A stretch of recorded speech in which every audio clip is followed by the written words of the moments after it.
Gaya po ng dati, I'd like to begin with Secretary Drima to give us some updates on the case.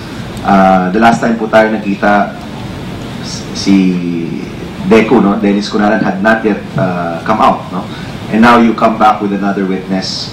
Are there other witnesses? Sabi niyo po last time, magkakaroon ng round 2 ng PDAF charges or even regarding the 2010 to 2013 scams. Do you have any updates on this, ma'am? Yes, sir. Thank you po. Dun sa ombudsman po, dalawa pa lang na batches of PDAF and then yung malampayan na po. And yun yung first batch nga po yung nasa PI na. Pero siguro po, nasasabi ko naman po ito, baka po malapit na rin po ang action doon ng ombudsman. Dahil nga po, excuse me, ay alam ko nakapag-submit na po ng mga counter-affidavits yung mga respondents doon. Including nga po si Mr. Cunanan at si Ruby Tuason, nag-submit na po sila ng counter-affidavits at kautelam po nila. Because that's without prejudice to the resolution on their pending motions to be granted immunity and to be allowed as state witnesses. So, preliminary investigation po yun. And then yung second batch ay under fact-finding pa rin ho ng FIO or the Field Investigation Office. Yung ginagawa po namin ngayon, ang yung magiging third batch. Pero ang kasunduan mo namin ng NBI is that intayin na muna po namin yung action ng Ombudsman on the first batch bago ho kami magsasampa ulit ng another batch. So yun po ang status ngayon. And yung additional state witnesses, wala pa po. Kasi nga po, we are being very circumspect also. Kahit meron nung ilan-ilan na medyo nagpapadala ng feelers, but we don't just really deal with them. Let me follow up on that question, Secretary. Why did you accept, or why are you endorsing Mr. Cunanan, si Deco, as a state witness? Sa tingin po, base po sa evaluation namin, kasi syempre po pag nag-a-apply, ay ini-evaluate.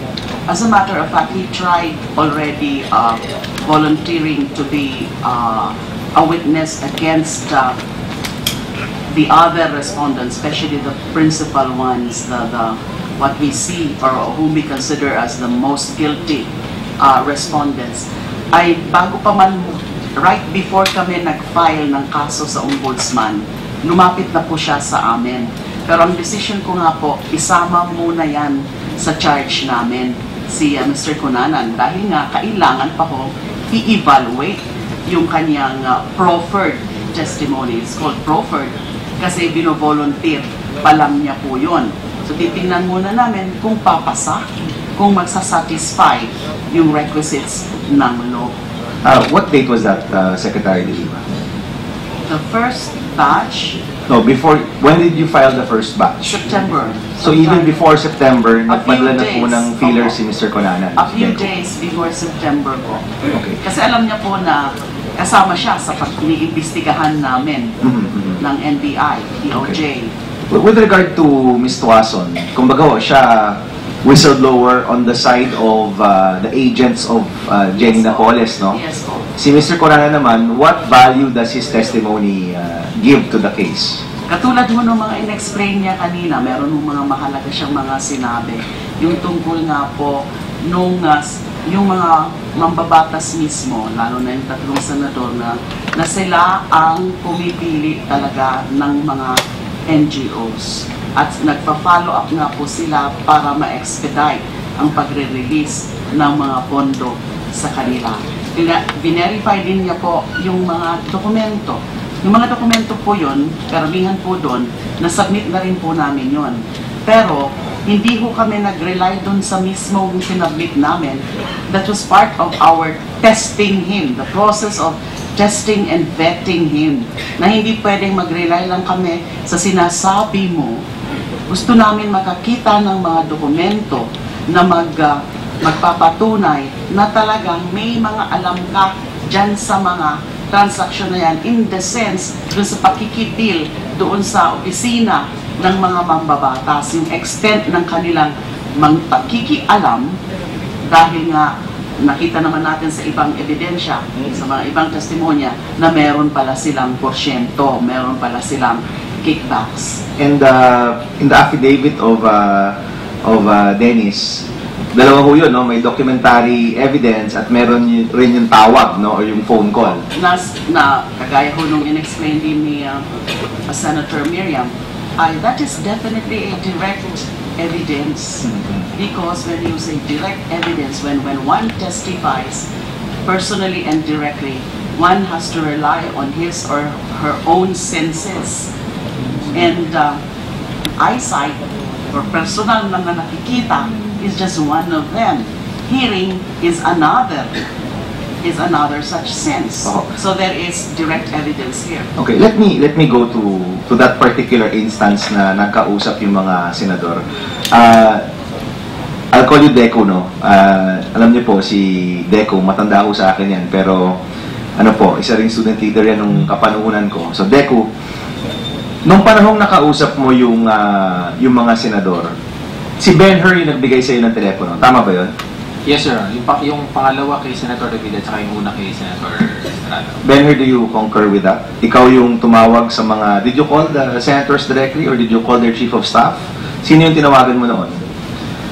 Sir, ano po, kung dito po sa upper house po, si Pauline Labayon kay Senator Estrada, and then dito naman po si Attorney Richard Campbell kay Senator Revilla po. So you have their numbers? I have their And I'm numbers. sure you've given this evidence to DOJ already. When I was illegally detained, sir, na-confiscate lahat yung, yung cellphones ko ba. So wala kang record ng tawag na yun? Wala lang po. But, pwede po natin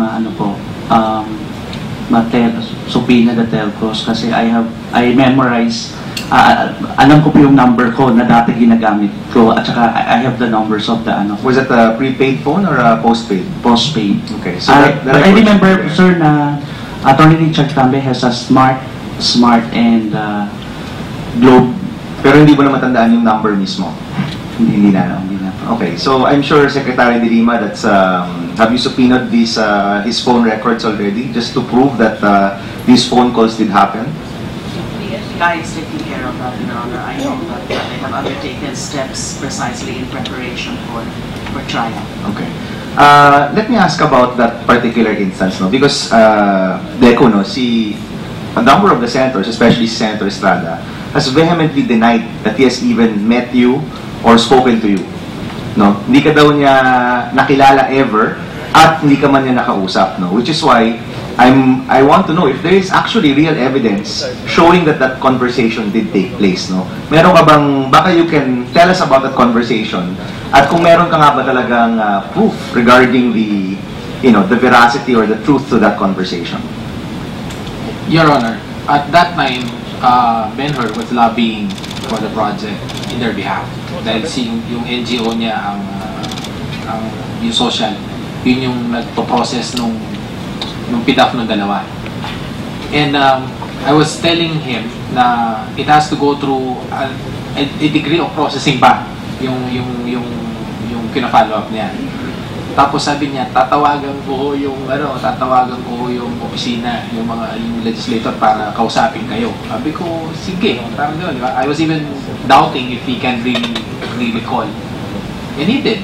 So nung nakausap niya muna si Labayan, most likely on the line. Kasi nung pinasa sa akin, sinabi na kagad ni Labayan, Director, kausapin kayo ni Senator.